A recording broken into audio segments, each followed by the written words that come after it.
भगवान विश्वकर्मा हिंदू धर्म में एक महत्वपूर्ण देवता हैं, जिन्हें ब्रह्मांड का दिव्य शिल्पकार और वास्तुकार माना जाता है। उन्हें सभी रचनाओं, निर्माणों और शिल्पों का जनक माना जाता है। उनकी कहानी कई प्राचीन ग्रंथों और पुराणों में मिलती है, जिनमें उनकी अद्भुत रचनात्मक क्षमताओं और ब्रह्मांड के निर्माण में उनके योगदान का वर्णन किया गया है।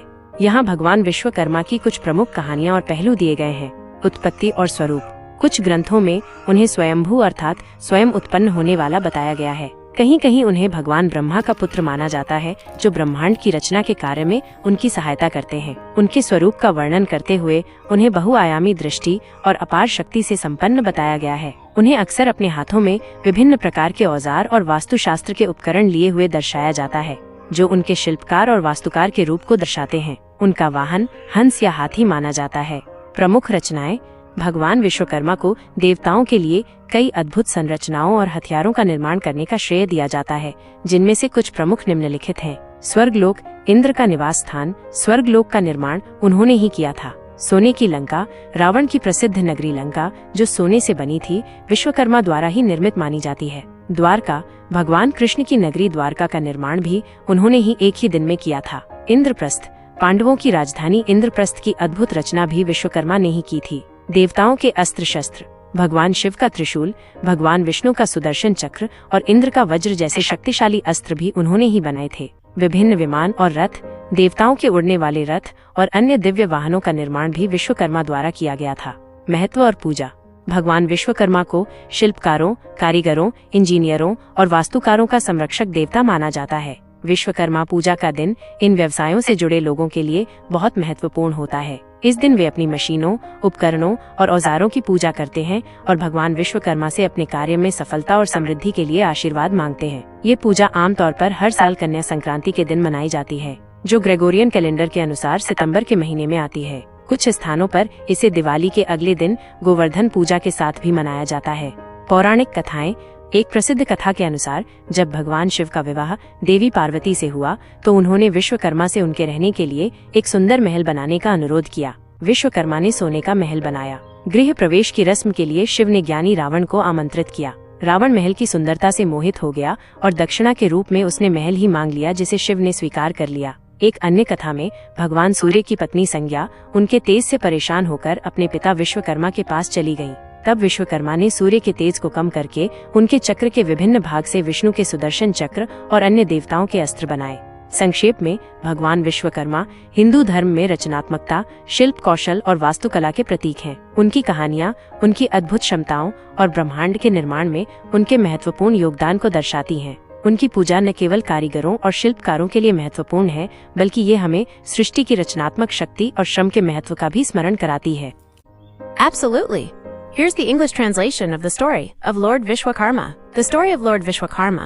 Lord Vishwakarma is a significant deity in Hinduism, revered as the divine craftsman and architect of the universe. He is considered the father of all creations, constructions, and crafts. His story is found in several ancient texts and Puranas, which describe his extraordinary creative abilities and his contribution to the creation of the cosmos. Here are some key stories and aspects of Lord Vishwakarma. Origin and form. In some texts, he is described as Svayambhu, meaning self-born or self-existent. Elsewhere, he is considered the son of Lord Brahma, assisting him in the work of creating the universe. Describing his form, he is depicted as possessing multi-dimensional vision and immense power.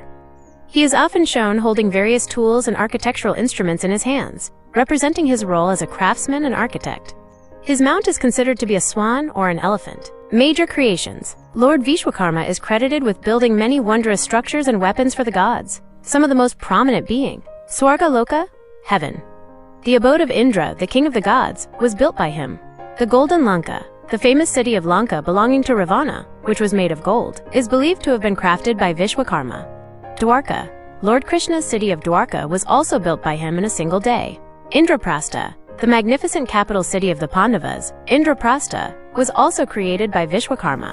Weapons of the gods. Powerful weapons like Lord Shiva's Trishul, trident, Lord Vishnu's Sudarshan Chakra, discus, and Indra's Vajra, thunderbolt, were also fashioned by him.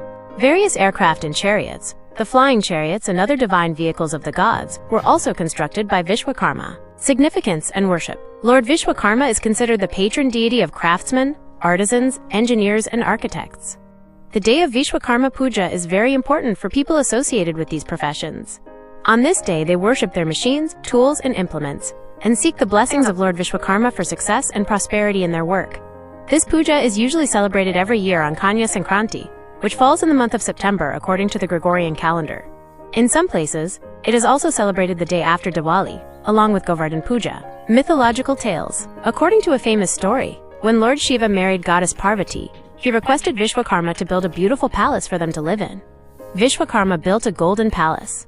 For the housewarming ceremony, Shiva invited the wise Ravana. Ravana was mesmerized by the beauty of the palace and, as a gift, asked for the palace itself, which Shiva accepted. In another tale, Lord Surya's wife, Sangya, became troubled by his intense heat and went to her father Vishwakarma. Vishwakarma then reduced the intensity of Surya's heat, and from the various parts of his disc, he created Vishnu Sudarshan Chakra and other weapons for the gods. In summary, Lord Vishwakarma is a symbol of creativity, craftsmanship, and architecture in Hinduism. His stories illustrate his extraordinary abilities and his significant contribution to the creation of the universe. His worship is not only important for artisans and craftsmen, but also reminds us of the creative power of the cosmos and the importance of labor,